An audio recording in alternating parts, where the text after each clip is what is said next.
Welcome welcome welcome, स्वागत है आपका एक और नई वीडियो में। अब नहीं यार, ये चीज़ नहीं शेयर करूंगा मैं।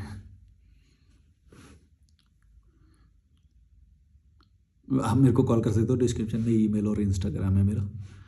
कमेंट्स पढ़ रहा हूँ यूट्यूब के। देवांग बगोरा बोल रहे हैं, living in gurdwara is not a solution, then your anti religious theoretic makes no sense if you are making use of it. Be real, no problem staying anywhere, but this is not a formula.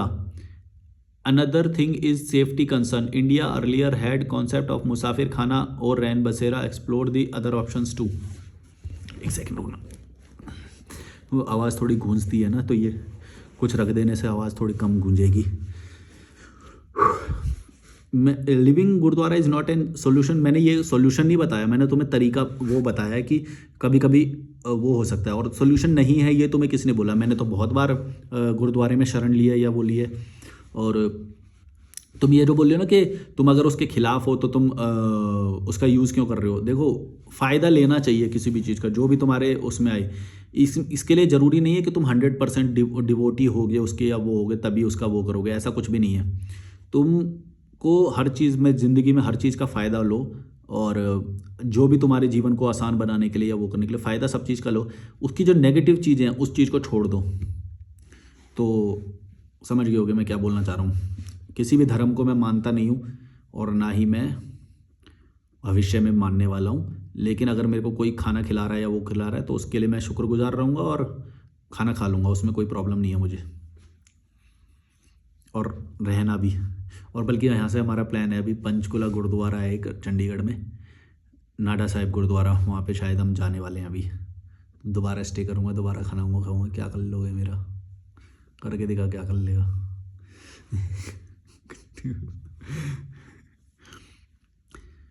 योगी आनंद 3563 बोले हैं, भाई आपके विचार अद्भुत हैं।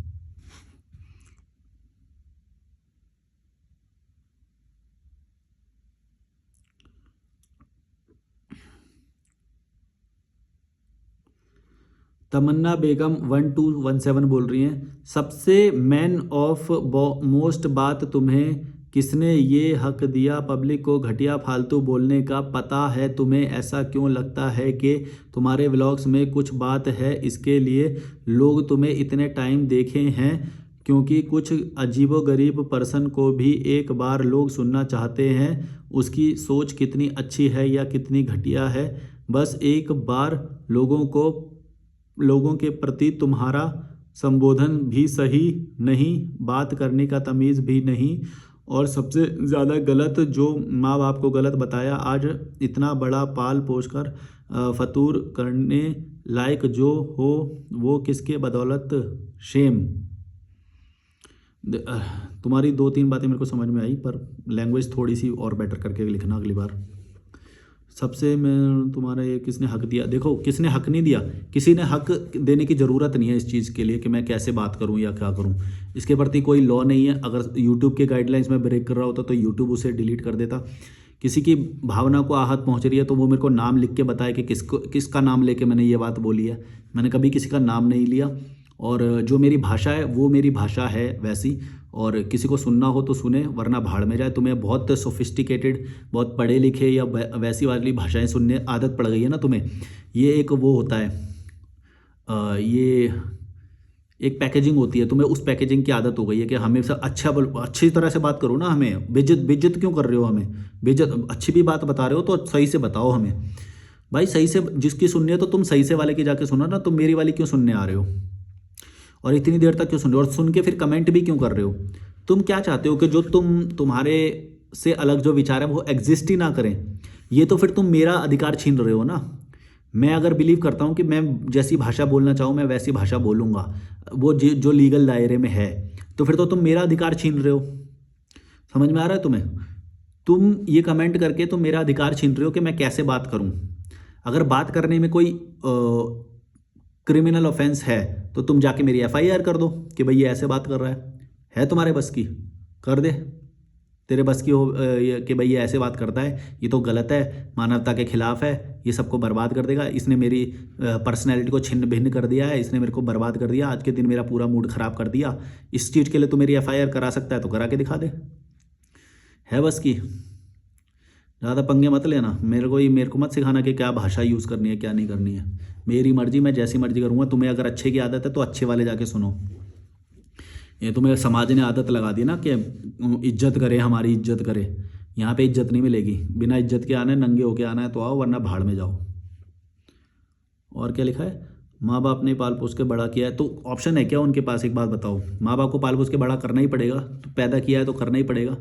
तू भी पैदा करके देख ले और तू फिर अपने बच्चों को पाल पोस के बड़ा मत कर। है तेरे बस की है? किसी के बस की है ही नहीं है ये।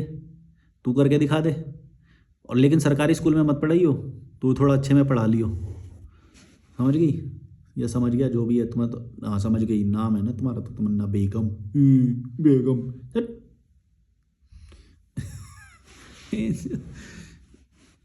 ये ना सोफिस्टिकेशन की इनको आदत लग जाती है कि भाई हमें इज्जत क्यों नहीं दे रहे, इज्जत क्यों नहीं दे रहे। हिमालयन ओली बोल रही हैं, ओली में आ जाओ माई प्रॉपर्टी। अच्छा तुम्हारी तो प्रॉपर्टी में मैं आया था ओली के, तो मैंने, आप इंस्टाग्राम पर मैसेज करो, मैंने रिप्लाई भी करा। 9 महीने पहले इन्होंने करा था, फिर मैं इनकी प्रॉपर्टी में गया भी था, वीडियो भी बनाए थे वहाँ से। हाँ लेकिन तब तो इंस्टाग्राम पे लाइव किया था मैंने, शायद मैंने logical Malik YouTube channel launch नहीं करा था। हाँ इंस्टाग्राम पे लाइव किया था तब मैंने। इंस्टाग्राम पे मेरे लाइव सेशंस अवेलेबल है, पुराने वाले, जाके देखना, बहुत बढ़िया, मज़ा आ जाएगा तुम्हें। आत्मा छिन्न भिन्न हो जाएगी तुम्हारी। हमें कोई इज्जत नहीं दी, मेरी इज्जत लूट ली, क्या मेरे पे इज्जत लूट ली तुम्हारी। सैंडी मित्तल 8007 बोल रहे हैं, ब्रदर बहुत कम लोग हैं इंडिया में जो लॉजिकल बातें करते हैं और जो जात धर्म के साइड में करके ह्यूमैनिटी की बात करते हैं, तर्क करते हैं। आप उन में से ही हो, आपकी सोच को सल्यूट है। और भी ऐसे चैनल हैं जिनमें मुझे ऊपर लिखी बातें दिखती हैं। मैं हर चैनल को सब्सक्राइब करता हूं और मैंने आपका चैनल भी सब्सक्राइब कर दिया है। Thank you Sandy Mittal. और ऐसे लोग भविष्य में बहुत सारे आने वाले हैं, पर मैं वेट कर रहा हूँ कि लड़कियाँ कब बोलना शुरू करेंगी। लड़कियों में ऐसा कोई भी है नहीं लड़की जो ये काम कर सके, बस की नहीं है, डरपोक हैं सब। उनको भी यही सब इज्जत विज्जत का चोला पहना दिया गया है। उन्हें लगता है ये इज्जत विज्जत जो काल्पनिक चीज़ें हैं ये बहुत बड़ी चीज़ें हैं। अरे भाई कुछ नहीं है, सब दिमागी छलावा है। जो भी तुम इज्जत भी, ये जो तमन्ना बेगम ये जो अभी बोल रही थी ना कि मेरी इज्जत करो, ऐसे क्यों बात करो, इज्जत से बात करो, ये सब छलावे हैं भाई। तुमको कुछ नहीं मिलेगा मेरी इज्जत से बात करने से या फिर मेरे ये करने से, बल्कि हाँ इससे मिल जाएगा, क्योंकि इससे तुम्हें सच्चाई पता चल जाएगी कि तुम्हारी औकात कुछ भी नहीं है इस धरती पे। तुम्हारी, मेरी, किसी की भी औकात कुछ नहीं है। मर जाओगे कुछ टाइम बाद, समझ गए, मर जाओगे। कुछ इज्जत विज्जत जमा करके तुम्हारा कोई फ़ायदा नहीं है। ये जो छोटे से कुएं में तुम रहते हो ना, फिर तुम उसी कुएं में रहो ना, फिर तुम सोशल मीडिया पे आई क्यों रहे हो? सोशल मीडिया पे तो सारे विचार मिलेंगे ना, सारे विचार तुम जब एक्सेप्ट, जो तुम्हारी दिमाग की औकात उतनी है ही नहीं कि तुम सारे विचारों को सुन सको, तो फिर तुम यही करोगे, दूसरों को जाके गाली वाली दोगे, बोलोगे कि तू भाई ऐसे क्यों बोल रहा है, तू ऐसे क्यों बोल रहा है, तेरा बोलने का लहजा गलत है, बोलने का लहजा गलत है, ये गलत, बस गलतियाँ ही निकालते रहोगे फिर तो तुम। क्योंकि तुम अपने कुएं से निकल के सोशल मीडिया पे ये बाहर आ रहे हो ना, और तुम्हारे कुएं में अच्छाई का एक चोला बनाया गया है कि भाई अच्छाई ये होती है, अच्छाई, अच्छे से बात करो, माता पिता को इज्जत दो, धर्म में विश्वास करो, ये करो वो करो। ये तो तुम्हारे उस कंडीशनिंग की वजह से। और तुम सोशल मीडिया पे आते हो तो तुम देखते हो यहाँ पे तो हर तरह का विचार उपलब्ध है। तो तुम क्या चाहते हो कि जो तुम्हारे कुएं के जो विचार हैं, जो कुएं में तुम रह रहे हो, वही तुम्हें सोशल मीडिया पे भी मिले। तुम अलग कुछ नहीं सहन कर सकते, तो एल्गोरिदम कर भी देगा ऐसा, ये याद रखना। उसे बोलते हैं हम इको चेम्बर बोलते हैं उसे हम। जो एल्गोरिदम करता है ना, तुम्हें इको चेम्बर बना देगा, तुम्हें फिर अलग विचार नहीं देगा वो, और इससे तुम्हारा घाटा होएगा। एक बात बता दूं, अगर तुम्हारे पास विपरीत विचार नहीं आ रहे हैं ना, और तुम उसे नहीं सहन कर पा रहे हो, तो तुम्हारा घाटा है, बहुत बड़ा घाटा है। तुम्हारी दिमाग की ग्रोथ रुक जाएगी इससे, अगर वही इको चेम्बर में फंस गए तो। समझ रहे हो मैं क्या बोल रहा हूँ? एल्गोरिदम क्या करता है, अगर तुम नास्तिक हो तो तुम्हें को नास्तिक वाले विचार फेंकता रहेगा सारे, और तुम अगर शादी में विश्वास करते हो तो शादी वाले, और शादी में विश्वास नहीं करते हो तो वही वाले। एल्गोरिदम मतलब सब कुछ देख लेता है कि तुम किस चीज़ में इंटरेस्टेड हो, और फिर वो उसी एक इको चैम्बर में फंसाने की प्रक्रिया शुरू कर देता है कि तुम अगर मान लो राइट विंग के हो तो राइट विंग वाली पॉडकास्ट और राइट विंग वाले वो सब भेजेगा तुम्हें, लेफ्ट विंग वाले हो तो लेफ्ट वाले। एल्गोरिदम को सब पता है, वो सब कुछ पढ़ लेता है, एक एक चीज़। और क्योंकि मैं इसमें काम करता हूँ सोशल मीडिया में, मेरे को ये बात मालूम है कैसे काम करते हैं ये सब। एक एक चीज़ सब पढ़ ली जाती है, तुम्हारे इमोशन, तुम्हारे सब कुछ पता है उसे। और उस इको चेम्बर में फंस के तुम कभी भी विपरीत विचार वाले पॉडकास्ट नहीं देख सकते। ये हमारी कमज़ोरी है, हमें देखना चाहिए, हमें अलग विचार भी देखने चाहिए। मैं खुद ऐसा करता हूँ, मैं खुद ऐसे लोगों से कई बार मिलता हूँ जो मेरे को देख के पता चल जाता है कि ये पाखंडी है, लेकिन मैं फिर भी उससे मिलता हूँ। मैं उससे पूछता हूँ कि भाई क्या तुम्हारी जीवन यात्रा रही, तुम्हें कुछ सीखने को मिला, कोई गुरु मिला। वो कई बार फेक जब करते हैं तो उससे मेरे विचार और सुदृढ़ हो जाते हैं कि मैं ही सही था भाई, ये तो गलत बंदे से वो कर लिया। तुम समझ रहे हो मैं क्या बोल रहा हूँ? मैं उससे कॉन्फ्लिक्ट नहीं करता, लेकिन वो बात ही इतनी निचली करते हैं कि मैंने अपना काम कर लिया, लेकिन मैंने चैलेंज किया अपने आप को, और मैं फिर भी उसके साथ गया, उससे बात करी, लेकिन पता चल जाता है कि कहाँ पे गलतियाँ हैं। क्योंकि बारीकी भी तो तब पता चलेगी ना, क्योंकि वरना मैं अगर वो इंटेलेक्चुअल के इको चैम्बर में फंस गया तो सारे लोग इंटेलेक्चुअल करने वाले ही मेरे आसपास बन जाएंगे। मुझे वो नहीं चाहिए, सारे लोग हमेशा इंटेलेक्चुअल वाले नहीं होने चाहिए। इसीलिए मैं तुम्हें ये बात बोली थी कि तुम भारत यात्रा करो, तुम दूर दूर जाओ, तुम धार्मिक जगह पे भी जाओ, जबकि तुम धार्मिक में बिलीव नहीं करते हो, फिर भी तुम जाओ। क्यों जाओ? क्योंकि जाने से तुमको पता चलेगा कि किस लेवल की धार्मिकता उनके अंदर आ गई है, किस लेवल तक वो चले जाते हैं। वरना तुम इको चैम्बर में फंस जाओगे तो वही अच्छा, यहाँ पे भी वैसा ही सोच का, यहाँ पे भी वैसा ही सोच का, कॉल पे भी जिससे बात कर रहे हो वो भी उसी सोच का, जो तुम एल्गोरिदम में जो वीडियोस देख रहे हो वो भी उसी सोच का, सारा इको चैम्बर बन जाएगा। फिर उससे तुम्हारी ग्रोथ नहीं होएगी कभी भी। इसीलिए इको चैम्बर को तोड़ के दूसरी चीज़ें भी एक्सेप्ट करना सीखो। क्या बोलने लग गया ये, कहाँ से चली थी ये बात?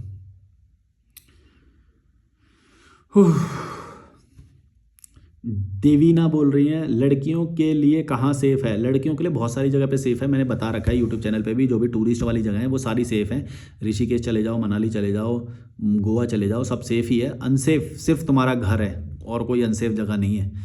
जो तुम न्यूज़ वगैरह ये सब देखते हो, ये सब तुम्हें पता है सबसे ज़्यादा डेथ नोन लोग करते हैं, अननोन लोग नहीं करते। जो जो गंदी हरकतें हैं या जो क्रिमिनल ऑफेंसेस हैं सारे, वो नोन में ज़्यादा होते हैं, अननोन में नहीं होते हैं। तुमने अगर आज़ाद रह के अलग रह के जीना सीख लिया तो तुम्हारे कम चांस है कि तुम क्रिमिनल ऑफेंस के शिकार हो जाओगे, नहीं होगे, कम चांस हो जाएंगे। क्योंकि तब तुम अपनी रिस्पॉन्सिबिलिटी लोगे, तब तुमको ओ बेटा कुछ नहीं, बेटा कुछ नहीं ऐसे करके करने वाला कोई होएगा नहीं। तो तुम अपनी आंख दिखा के किसी को भी बोल सकते हो क्या गलत है क्या सही है, मेरे को अपनी सुरक्षा कैसे करनी है, मेरे को अपने खाने का ध्यान कैसे रखना है, सारी चीज़ तुम रिस्पॉन्सिबिलिटी खुद लेने लग जाओगे। लेकिन बात वही है ना कि खुद रिस्पॉन्सिबिलिटी लेने के लिए यहाँ पे ब्रेन में भी दिमाग में पावर होनी चाहिए, रिस्क लेने की क्षमता होनी चाहिए, खतरे को झेलने के लिए तैयार होना चाहिए, जिसके लिए दिमाग का मजबूत होना बहुत ज़रूरी है। वो हमारे यहाँ पे नहीं होता है, यहाँ पे सबको लल्लू बनाया जाता है। तो इसीलिए कभी भी वो बाहर जाके रिस्क लेने का कभी भी हिम्मत उनके अंदर आती ही नहीं है। क्यों नहीं आती अब तुम समझ लो, क्योंकि हमारी परवरिश और वो सब ऐसे ही किया जाता है कि हमें लल्लू बनाया जाता है शुरू से ही। तुम समझ रहे हो? इसीलिए ना रिस्क ले पाते ना खतरा। सवाल भी देखो यही आते हैं कि भाई वो बाहर कैसे सेफ़ है, जबकि सब सेफ़ है, कोई प्रॉब्लम नहीं है, लेकिन सवाल आते रहेंगे, ध्यान इनको बस ये आता रहेगा बाहर कुछ अनसेफ है, अनसेफ है। भाई यही करते रहोगे, रिस्क नहीं ले पाओगे कभी भी ना, लाइफ में वहीं पे फंस जाओगे। और एक कहावत भी है, रिस्क ना लेना ही सबसे बड़ा रिस्क होता है, याद रखना। क्योंकि दुनिया तो उसी तेज़ी से आगे बढ़ती रहेगी, तुम लल्लू बन के एक ही समाज में एक ही कुएं में फंस जाओगे तो तुम कहीं ना कहीं survival of the fittest rule के हिसाब से तुम पीछे रह जाओगे और तुम जल्दी ख़त्म हो जाओगे, या फिर डिप्रेशन में रहोगे या लल्लू बन के रहोगे, और फिर दूसरों के गालियां देते रहोगे कि भाई तू तो गलत किया, ये लड़की तो गलत करती होगी, ये तो दूसरे स्टेट में चली गई, ये तो लड़कों के साथ रहती होगी, ऐसे ऐसे करते रहोगे, दूसरों के में गलतियां ही निकालते रहोगे। बस एक कुएं में फंसने वाला इंसान हमेशा यही करेगा, कभी भी ग्रोथ की बात तो खुद करेगा नहीं, लेकिन जो कोई ग्रोथ करने जा रहा होगा उसको भी यही सब बोलता रहेगा। यही होने वाला है तुम्हारे साथ अगर तुम ग्रोथ नहीं करोगे ना, और यही सोचते रहोगे कि भाई सेफ़ नहीं है, सेफ़ नहीं है, फिर तुम अपनी बेटी के साथ भी यही करोगे, तुम उसको निकलने थोड़ी दोगे। समाज तुम ही हो, मैं तुम्ही को ही गाली देता हूँ। ये जो पूछ रही है ना लड़की कि भाई बाहर सेफ़ नहीं है, तू अपनी बेटी को भी नहीं निकलने देगी, मैं गारंटी दे रहा हूँ। तुम ही समाज हो जो बोलते हो कि रैशनैलिटी तो तुम्हारे अंदर होती नहीं है, प्रोबेबिलिटी जानते नहीं हो। प्रोबेबिलिटी क्या होती है? क्राइम होने की प्रोबेबिलिटी क्या है बाहर, बताओ मुझे। और तुम्हारे घर में कितनी है ये बताओ मुझे। भाई अंधेरे में अगर तुम बाहर निकलोगे तो वो तो हर जगह पे वो थोड़ा देर वो है गई, लेकिन तुम सारे रूल फॉलो करो ना। तुम्हें क्यों लगता है कि बाहर की दुनिया बहुत ओ क्रूर है, ऐसा कुछ भी नहीं है। बाहर ज़्यादा सेफ़ है। मैं हमेशा ये बात बोलता हूँ कि तुम अपने लोगों के बीच में हो ना तो सबसे ज़्यादा रिस्क में हो। सबसे ज़्यादा जो लड़ाइयाँ होती हैं, डेथ होती है, वो ज़मीन के लिए होती है, मतलब अपने लोगों के बीच में होती है। पान सिंह तोमर मूवी देखी है ना तुमने? या फिर जो लड़कियों के साथ जो गंदी हरकतें होती हैं वो अपने घर में होती हैं सबसे ज़्यादा, जो कि रिपोर्ट भी नहीं होती। ऐसी बहुत सारी चीज़ें हैं। तुम बाहर निकलोगे ना तब तुमको ये बात पता चलेगी कि बाहर रहने में ज़्यादा सेफ्टी है, क्योंकि वहाँ पे तुम अपने एक होटल में रहोगे या हॉस्टल में रहोगे, वहाँ पे ज़्यादा सेफ्टी रहेगी। तुम लोगों को सराउंड कर सकते हो, तुम फ़ोन पे कनेक्टेड रह सकते हो लोगों से। सोशल मीडिया बहुत बड़ा एक हथियार है। मैंने हमेशा बोला है कि सोशल मीडिया जिसने सोशल मीडिया की पावर समझ ली ना, वो बस उसको एक वीडियो बनाने की देरी है, कोई हाथ भी नहीं लगाएगा तुम्हें। एक वीडियो बना के डाल दो, कोई हाथ नहीं। हिम्मत करना सीखो। लेकिन ये मैं घूम फिर के मैं यही बात सोचता हूँ कि यार हिम्मत भी तो वही करेगा ना जिसके अंदर थोड़ी पावर होगी। मैं कैसे ये नल्ले लोगों को, कितना भी तुम नल्ले लोगों को समझाता रहो, मैं कितना भी समझाता रहूँ तुमको कभी समझ में नहीं आएगी, क्योंकि तुम्हारे दिमाग के अंदर ही वो पावर नहीं है। और जिसके अंदर दिमाग के अंदर पावर होगी वो थोड़ा बहुत इंप्लीमेंट कर लेगा कोई। मैं ना कई बार ये बात सोचता हूँ कि ये चैनल का कोई लॉजिक नहीं है, क्योंकि है वैसे, पर वो कम है लोग जिनको फ़ायदा होएगा। क्योंकि जो रैशनैलिटी के जो 7, 8, 9 जो ऊपर वाले होंगे उनको तो वो तो जंप करके ऊपर आ जाएंगे। पर जो बिल्कुल ही नल्ले हैं, जो दिमाग नहीं है, ये ऐसे ऐसे सवाल करते हैं, रैशनैलिटी नहीं है तुम्हारे अंदर। तुमको समाज ने लल्लू बनाया, मैं ये मानता हूँ। लेकिन अगर तुम अपने घर से नहीं निकल रहे हो और ये सब रीज़न दे रहे हो ना, समाज वाले ही रीज़न दे रहे हो, तो तुम भी समाज बनने की तरफ ही आगे जा रहे हो। समाज बन जाओगे, लल्लू बन जाओगे, यही बोलते रहोगे बाहर सेफ़ नहीं है, सेफ़ नहीं है। हाल बुरा हो जाएगा, सच बता रहा हूँ। निकल जाओ बाहर, ज़्यादा सेफ हो। अपना काम करो, अपने पैसे कमाओ, कमाना सीखो। बांध देंगे गाय की तरह किसी भी घर में, रोते रहना फिर पूरी ज़िंदगी, बाहर सेफ़ नहीं है, बाहर सेफ़ नहीं है, यही करते रहोगे। तुम अपनी बेटी के साथ भी यही करोगे, तुम बाहर वालों को भी यही करते होगे। तुमने देखा क्या बाहर सेफ़ नहीं है? हैं? तुमने देखा क्या मनाली आके, ऋषिकेश आके? भड़वी बस।